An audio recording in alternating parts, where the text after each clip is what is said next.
There is a feeling that millions of people over 60 carry with them every single day, and most of them have made peace with it because they believe it is simply what getting older feels like.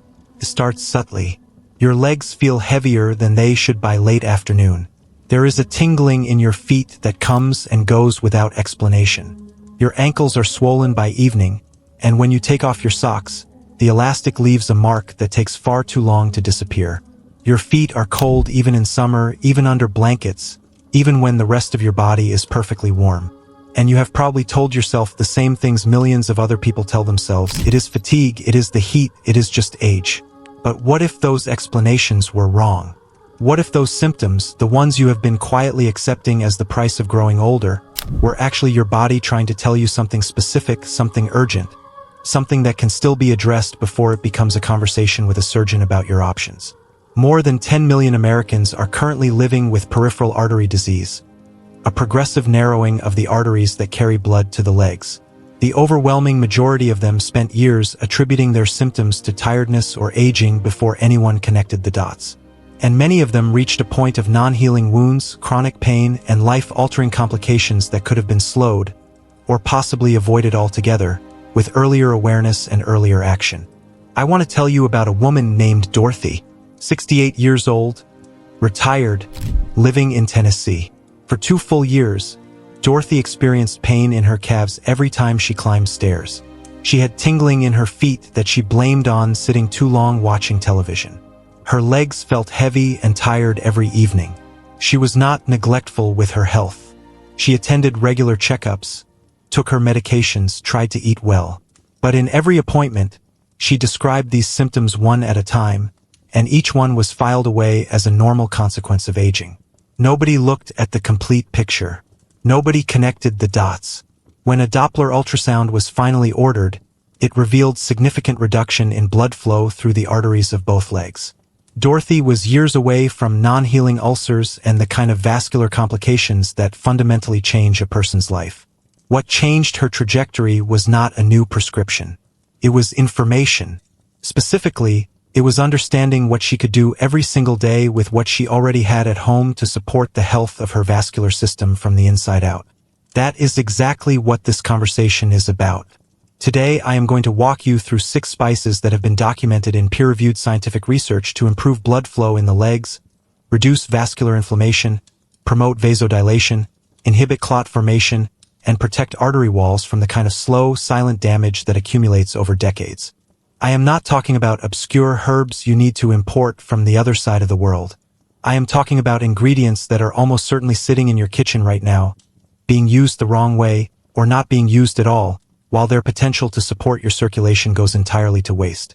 Studies published in scientific journals indexed by the National Institutes of Health, reviewed by researchers from institutions including Harvard and the Cleveland Clinic, confirm that compounds found in these spices, compounds like allicin, gingerol, curcumin, capsaicin, and specific polyphenol in rosemary and grapeseed, act directly on vascular function in measurable, clinically relevant ways. This is not folk medicine dressed up in scientific language. This is documented biology, and you are about to understand exactly how it works and exactly how to use it. Quick question before we begin. I'd love to know what time is it for you right now, and where are you watching from? Drop it in the comments, I read them all. Let us start with the spice you probably use almost every single day without giving it a second thought. Garlic. You add it to beans, to meats, to sauces, to rice. It is so automatic, so habitual, that the idea of garlic as a therapeutic agent for circulation probably seems almost laughable. But stay with me, because what garlic does inside the arteries of your legs when it is prepared correctly is something that clinical research has documented with numbers that are difficult to ignore. To understand why garlic matters for leg circulation specifically, you need to understand the geography of the problem. Your legs are the most distant territory from your heart. Blood has to travel the greatest distance, overcome gravity on the return journey, and pass through arteries that, as we age, tend to become progressively stiffer, narrower, and less responsive. When this happens, blood arrives at the extremities in smaller volumes. The tissues receive less oxygen, and the warning signs begin. Cold feet, heaviness, tingling, cramps during short walks, swelling that gets worse as the day progresses. Garlic contains a compound called allicin, which is produced when garlic is crushed or chopped through an enzyme reaction. Allicin stimulates blood vessel walls to relax and dilate, essentially widening the internal diameter of the artery so that more blood can pass through more easily. More space inside the vessel means better flow, more oxygen delivered to leg tissues, and measurable reduction in that chronic heaviness.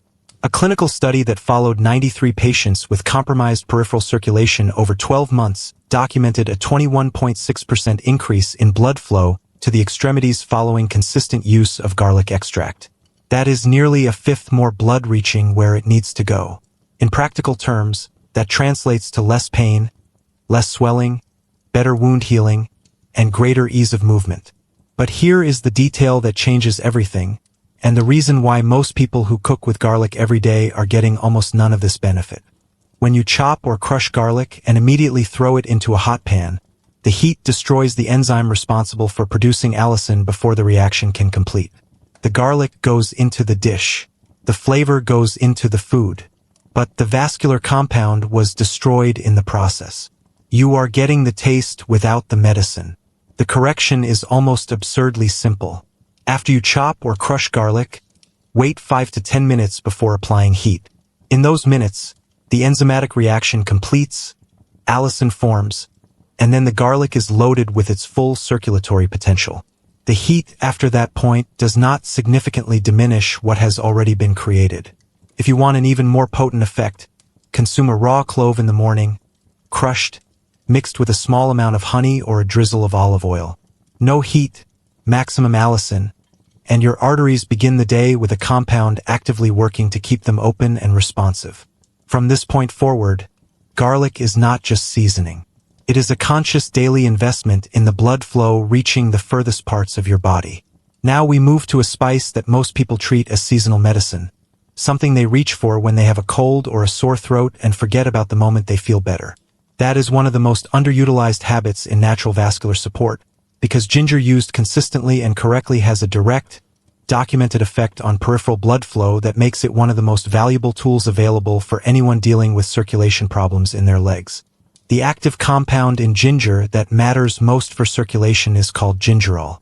And gingerol has two distinct vascular mechanisms that work together in a way that is particularly valuable for the specific problems of leg circulation. The first is vasodilation. Like allicin in garlic, gingerol stimulates the production of nitric oxide in the endothelial cells that line blood vessel walls. Nitric oxide causes the smooth muscle in arterial walls to relax, the vessel widens, and flow increases. This is one of the most important mechanisms in vascular health, and ginger activates it through a well-documented pathway. The second mechanism is what makes ginger especially useful when arteries are already compromised. Gingerol inhibits platelet aggregation. It reduces the tendency of blood cells to cluster together and form the microclots that further obstruct flow in already narrowed vessels. Think of the difference this way. Vasodilation is opening the road. Platelet inhibition is removing the traffic congestion from the road you just opened. Ginger does both simultaneously, and the combined effect on peripheral circulation in the legs, where you need both wider vessels and freer-flowing blood, is clinically meaningful. Studies published through the NIH confirm that the bioactive compounds in ginger, particularly gingerol and shogal, also carry potent anti-inflammatory and antioxidant properties that directly protect arterial walls from the progressive oxidative damage that stiffens them over time. Now here is the frustrating part, and I say frustrating because it is so avoidable. Most people who use ginger are using it in a form that has already lost the majority of its active compounds. Powdered ginger that has been sitting on a pantry shelf for months contains a tiny fraction of the gingerol concentration of fresh ginger root. The volatile compounds that make ginger medicinally significant are sensitive to time and processing. And even people who use fresh ginger tend to use it so infrequently, and in such small amounts that no consistent circulatory effect can build. A pinch in a dish once a week does not move the needle on peripheral blood flow. For ginger to make a real difference in your leg circulation, it needs to be fresh, it needs to be prepared in a way that preserves its compounds, and it needs to become a daily habit. The simplest and most effective method is a morning infusion. Grate or thinly slice 1/2 to 1 centimeter of fresh peeled ginger root into hot water. Not boiling, just hot. Cover the cup and let it steep for 5 to 10 minutes. Covering it matters because the volatile compounds you want are carried in the steam, and if you let them escape, you lose them. Drink it warm, ideally before or just after breakfast. You can add a few drops of lemon, which amplifies the antioxidant effect, or a small spoonful of honey. If you prefer ginger in food, add freshly grated or thinly sliced ginger to soups, broths, salads, and hot dishes. Frequently, not occasionally. Combining it with a small amount of olive oil further increases absorption of its fat-soluble compounds, getting more gingerol to the arterial walls where the work happens. The next spice on this list is the one I would choose above all others if I could only pick one, and it is probably already in your pantry being used a fraction of as often as it should be. Turmeric. That golden yellow powder that colors everything it touches, that has been used for thousands of years in traditional medicine across Asia, and that modern science has spent decades validating with some of the most impressive vascular research available for a naturally occurring compound. Turmeric contains curcumin, and curcumin acts on the arterial walls in a way that addresses the root cause of peripheral circulation failure, not just its symptoms. To understand why this matters, you need to understand what happens to arteries over time. The inner lining of every blood vessel in your body is made of a single layer of cells called the endothelium. This endothelium is not passive. It actively produces nitric oxide to control vessel diameter. It regulates clotting responses. It manages local inflammation. It is, in effect, the control system for vascular function. When the endothelium begins to deteriorate, through age, oxidative stress, chronic inflammation, or high blood pressure, arteries lose elasticity, produce less nitric oxide, accumulate plaques, and narrow. This is called endothelial dysfunction, and it is the starting point for virtually every peripheral circulation problem that shows up as heavy legs, cold feet, and pain when walking. Curcumin acts directly on the endothelium. It protects endothelial cells from oxidative damage, stimulates nitric oxide production, reduces inflammatory signaling in arterial walls, and helps restore the responsiveness that compromised vessels have lost. A randomized, placebo-controlled clinical trial found that middle-aged and older adults who supplemented with curcumin for 12 weeks experienced a 37% increase in blood flow in resistance arteries, the exact type of artery that irrigates the tissues of the legs. 37% in 12 weeks. A separate study published in the journal Aging found significant improvements in flow-mediated dilation, the gold standard measurement of artery health, in healthy middle-aged adults using curcumin. And a 2016 study documented a clinically significant improvement in flow-mediated dilation with a benefit-to-risk ratio of 546 to 1, meaning for every single person who experienced a negative effect, 546 experienced a benefit. That ratio is extraordinarily rare in pharmaceutical research. But here is the problem that makes or breaks turmeric's effectiveness, and it is something most people who buy turmeric powder never know. Curcumin has a severe bioavailability problem. Consumed alone, the vast majority of it is broken down in the digestive system before it ever reaches the bloodstream in sufficient concentration to act on arterial walls. You can consume it every day and still get very little of the vascular benefit simply because the compound never makes it to where it needs to go. The solution is 2 ingredients, both of which you likely already have. First, black pepper. The piperine in black pepper inhibits the intestinal enzymes that break down curcumin before absorption, and according to studies published by the NIH, this single addition increases curcumin bioavailability by up to 2,000%, not 200, 2,000. A small pinch of black pepper with every dose of turmeric is not optional if you want the vascular effect. It is the mechanism that makes the whole thing work. Second, fat. Curcumin is fat-soluble, meaning it absorbs far more efficiently in the presence of dietary fat. A drizzle of olive oil, a splash of coconut milk, or any healthy fat in the same meal increases how much curcumin actually crosses the intestinal wall and reaches circulation. The simplest daily practice combining both is what has come to be called golden milk. A cup of warmed plant-based milk, a teaspoon of turmeric, a generous pinch of black pepper, and a small drizzle of olive oil or coconut oil, stirred together and consumed warm in the morning or evening. This is not complicated. Takes 3 minutes. And when done consistently, you are delivering to the vascular walls of your legs a compound that has produced some of the most compelling cardiovascular research of any natural substance studied in modern medicine. Now we come to two spices that work differently from everything we have discussed so far, because they act directly and rapidly on the peripheral blood vessels, the ones closest to the skin, the ones in your feet and hands, the ones that are the first to fail when central circulation is compromised. These two are cayenne pepper and cinnamon.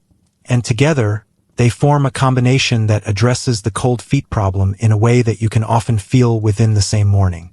The compound responsible for cayenne pepper's circulatory effects is capsaicin.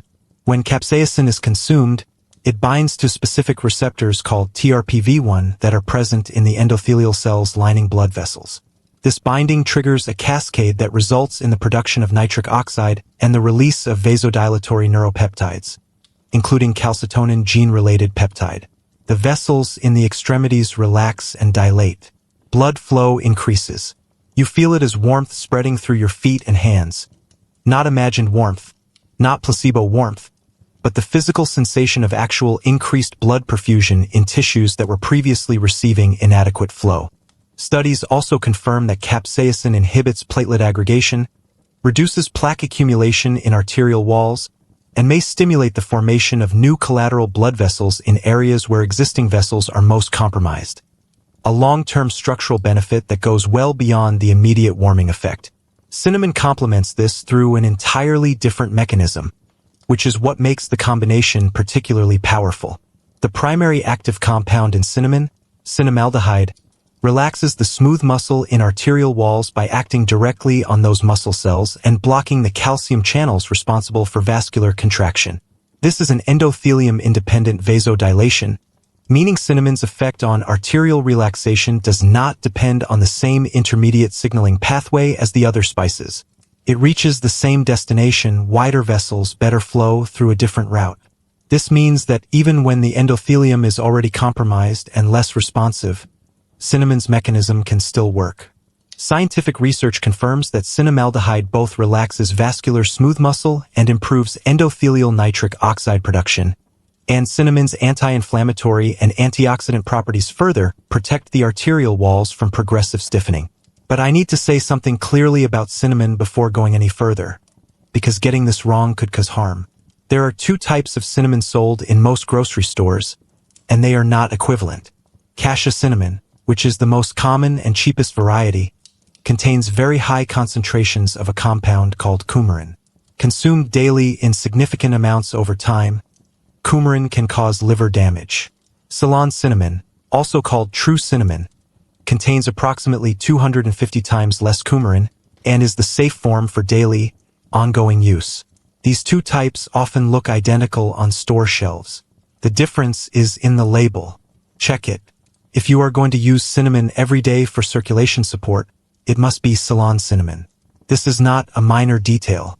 The practical way to use this combination is a simple morning drink. A quarter teaspoon of Ceylon cinnamon, a very small pinch of cayenne pepper. Start small and increase gradually over days as your stomach adjusts. Dissolved in a glass of warm water with a small amount of honey and a few drops of lemon. Drink it before breakfast. What you are delivering to your vascular system in that single glass is a set of compounds that simultaneously activate vasodilatory receptors in peripheral vessels, relax arterial smooth muscle through a complementary mechanism, inhibit platelet aggregation, and stimulate nitric oxide production from two different directions. The combined effect is greater than either spice alone, and for people who have been living with chronically cold feet, the results can be noticeable within the first week of consistent daily use. The final entry on this list addresses a dimension of leg circulation that the previous spices do not fully cover. While garlic, ginger, turmeric, cayenne, and cinnamon work primarily on the arterial side, improving how well blood gets delivered to your legs, the return journey matters just as much. Veins have to push blood back up from your legs to your heart against gravity, and when they struggle to do this efficiently, you get ankle swelling, varicose veins, that deep aching heaviness that does not go away even after a full night of rest. Two substances address this venous side of the equation with specific, documented mechanisms: grapeseed extract and rosemary. Grapeseed extract is rich in compounds called proanthocyanidins. These are powerful antioxidants with a specific structural affinity for venous wall tissue. They deposit in the collagen fibers that give veins their structural integrity, making the vein walls firmer, more elastic, and less permeable. Firmer venous walls are better able to maintain pressure, prevent fluid from leaking into surrounding tissues, and propel blood upward against gravity more efficiently. A pilot clinical study published in 2022 using four-dimensional flow MRI, among the most advanced imaging tools available for measuring blood movement, evaluated patients with chronic venous insufficiency, the condition responsible for persistent leg swelling and heaviness. Patients who combined compression stockings with grapeseed extract showed statistically significant increases in the velocity of blood flow through the inferior vena cava, the body's primary venous return vessel. The group using stockings alone did not show the same result. Grapeseed extract made a measurable difference that compression therapy alone could not produce. Rosemary arrives in this conversation through a mechanism that genuinely surprised researchers when it was characterized in detail. A study published in 2023 identified that two compounds in rosemary, carnosol and carnosic acid, activate specific potassium channels called KCNQ4 and KCNQ5 in the smooth muscle cells of vascular walls.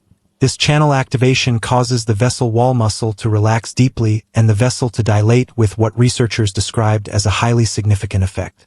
A separate clinical study showed that rosemary extract improved flow-mediated dilation in healthy volunteers, and a 45-day study in hypertensive patients documented significant reductions in both systolic and diastolic blood pressure following regular rosemary infusion consumption. Incorporating rosemary for circulation is straightforward. Place 2 to 3 fresh rosemary sprigs in hot water, cover, and steep for 10 minutes before drinking warm. Use fresh rosemary generously in cooking on meats, fish, roasted vegetables, in broths, as frequently as possible. For grapeseed extract, the most reliable route is supplementation at doses of 150 to 300 milligrams per day of a product standardized for proanthocyanidin content. Dark grapes consumed with their seeds, or 100% dark grape juice without added sugar, also provide meaningful concentrations of these compounds. Consistency is what makes this work. These compounds build up protective effects in venous tissue over weeks, and those effects accumulate with ongoing use. Now I need to tell you about something that connects every single spice on this list, because without understanding this, you can do everything I have described perfectly and still not get the results your body is capable of. This is not a complicated concept. It is actually one of the most basic things there is. But in people over 60, it is almost universally underestimated, and it is the single habit that either activates or limits the effectiveness of every nutritional intervention you can make for leg circulation. That habit is adequate hydration. Blood plasma, the liquid portion of blood that carries red cells, nutrients, oxygen, and every bioactive compound from the spices you consume, is approximately 90% water. When you do not drink enough, plasma volume decreases while the cellular components remain constant. Blood becomes measurably thicker and more viscous. The heart has to work harder to pump it. And where does this increased viscosity matter most? In the extremities, in the smallest arteries and capillaries furthest from the heart, where flow depends on pressure and fluidity more than anywhere else. Thick blood does not move freely through narrow spaces. The capillaries in your feet, already potentially compromised by arterial narrowing, receive even less flow. Veins have greater difficulty returning this thickened blood against gravity. And the symptoms you already know, heavy legs, cold feet, swelling, tingling, early fatigue when walking, are all amplified by dehydration. Here is what makes this especially treacherous for older adults. The thirst mechanism deteriorates with age. A younger person typically feels thirsty when their hydration deficit reaches 1 to 2%. A person over 60 can reach a 3, 4, or even 5% deficit and feel no thirst at all. This means you can be chronically dehydrated, with thicker blood, compromised peripheral flow, and capillaries receiving inadequate volume, without receiving any clear signal from your body that anything is wrong. And many older adults intentionally reduce their fluid intake because they are trying to sleep through the night without bathroom trips, or because they believe that less water means less swelling. In reality, dehydration worsens leg swelling because thicker blood is more easily trapped in peripheral vessels and leaks more fluid into surrounding tissues. More water, consumed properly throughout the day, improves venous return and reduces swelling, the opposite of what most people assume. And now consider what dehydration does to the spices we discussed. Allicin from garlic needs blood plasma to travel from your digestive system to the endothelial cells in your leg arteries. Curcumin from turmeric needs adequate plasma volume to be transported to the vascular walls where its anti-inflammatory effect takes place. Capsaicin from cayenne pepper needs sufficient blood flow in the peripheral vessels so that the vasodilation it triggers can actually propagate to your feet. Every bioactive compound on this list depends on the quality and volume of your blood plasma for delivery. Dehydrated blood is a compromised transport system. You can consume the best possible combination of circulation-supporting compounds, and a significant portion of their effect will be lost simply because the vehicle carrying them to their destination is running on empty. The practical approach here does not require calculations or apps. Drink between 1.5 and 2 liters of water per day as a baseline, adjusting upward on hot days, active days, or when eating saltier food. The most effective way to establish this habit is to begin each morning with a large glass of warm water before anything else. Before coffee, before food, before checking your phone. This immediately begins rehydrating blood plasma after the overnight deficit, improves morning circulation, and creates a digestive environment better suited to absorbing the spice compounds you will consume shortly after. Distribute your remaining intake throughout the day in small, frequent amounts rather than large volumes at once. Keep water visible. The simple act of having a glass or bottle in your line of sight is more reliably effective than any reminder app. And remember that ginger, rosemary, and cinnamon teas count toward this daily total, while simultaneously delivering their vascular compounds. You are hydrating and supplementing in the same action. I want to step back for a moment here and say something honestly, because this particular piece of the picture, hydration, is where I think the biggest gap exists between what people intellectually know and what they actually do. Most people over 60 will tell you they know they should drink more water. They have been told this by their doctors. They have heard it their entire lives. And yet, chronic underhydration in this age group is extraordinarily common. Part of it is the blunted thirst signal we discussed. Part of it is the bathroom concern at night. But I also think part of it is that hydration feels too simple to be as important as it actually is. When we talk about spices and bioactive compounds and vascular mechanisms, that feels like real medicine. Drinking water feels like basic maintenance. But the biology does not care about our sense of what is impressive. Blood plasma is 90% water. That is not a metaphor. That is the literal medium through which every other intervention travels to do its work. Now, before closing, I want to address something that is important and that deserves to be said directly. Everything covered in this conversation is grounded in peer-reviewed science. The mechanisms are real. The research is published in index journals and reviewed by independent researchers.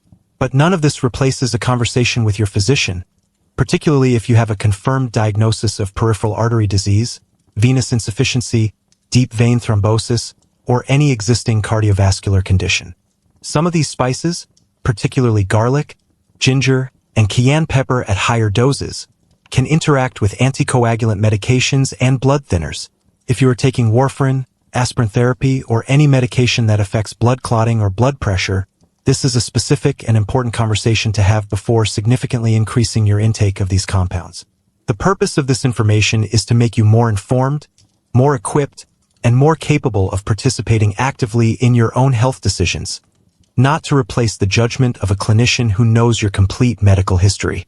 The best version of this is that you take what you have learned here into your next appointment, ask better questions, and work with your doctor to incorporate these evidence-based dietary changes as a complement to whatever medical management is already in place. Let me bring everything together now, because I want you to leave this conversation with a clear picture of what you have actually learned and a realistic, manageable path to applying it. Your leg circulation does not fail suddenly.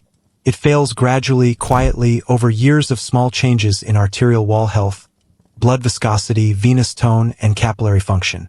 The symptoms that feel like aging, the heaviness, the cold feet, the tingling, the swelling, are the accumulated result of these changes over time. And the spices we discussed today address those changes at the biological level that created them. Garlic opens arterial walls through allicin-driven nitric oxide production, but only when prepared correctly with the 5 to 10 minute wait after crushing. Ginger simultaneously dilates peripheral vessels and reduces blood viscosity through gingerol's dual mechanism, but only when used fresh and consistently, not as an occasional addition to tea when you have a cold.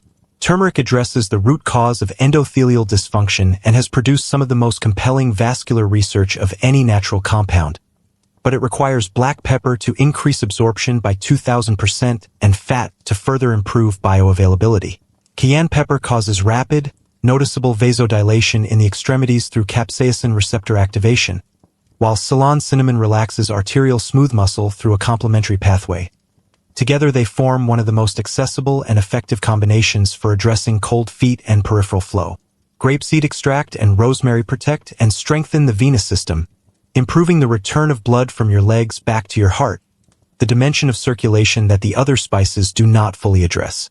And underlying all of it, without which the effectiveness of every other intervention is significantly limited, is adequate daily hydration that keeps your blood plasma at the volume and fluidity your vascular system needs to actually transport these compounds to where the work happens. You do not need to implement all of this simultaneously. Sudden, comprehensive habit changes rarely sustain. Instead, choose one. The spice on this list that resonated most with you, the one you already have at home, the one whose mechanism made the most sense for your specific symptoms. Start with that one tomorrow with consistency, with the correct preparation method. Add another one the following week. Build gradually. The effects of these interventions accumulate over time, and the body will tell you when they are working, not through dramatic transformation overnight, but through the gradual return of things you may have quietly stopped expecting. Legs that do not feel quite so heavy at the end of the afternoon. Feet that are a little less cold. Swelling that takes longer to appear and recovers more quickly. The willingness to walk a little farther before your legs start asking to stop. Dorothy, the woman from Tennessee whose story opened this conversation, began with garlic and ginger. 2 months later, she added turmeric with black pepper. She increased her water intake and started a morning warm water ritual. 6 months after her diagnosis, her follow-up Doppler showed measurable improvement in peripheral flow. Her physician noted it. She noted it even more. The heaviness in her legs was not gone, but it was significantly less. The cold feet that had been constant for 2 years began to warm. She described it as feeling like her legs were waking up. That is not a miracle. That is biology responding to consistent, targeted support. You now have the information Dorothy eventually received. And unlike Dorothy, you do not have to wait for an abnormal Doppler result for it to matter. You can start today with what is already in your kitchen, for what these spices cost, with no side effects, no prescription, and no complicated protocols. The arteries in your legs have been working for you your entire life. This is a small, concrete, science-backed way to start working for them. What strikes me most when I look at all of this together is how long people suffer quietly from symptoms that they have been trained to accept. The heaviness, the cold, the swelling. These things become background noise. You stop noticing them the way you stop noticing a sound that is always there. And in that acceptance, years pass where the vascular system is sending messages that nobody is reading. What I find genuinely moving about the research behind these spices is that it demonstrates something important. The body retains an extraordinary capacity to respond to proper support, even after decades of insufficiency. 37% improvement in blood flow from turmeric. A 21.6% increase in peripheral circulation from garlic. These are not marginal statistical findings.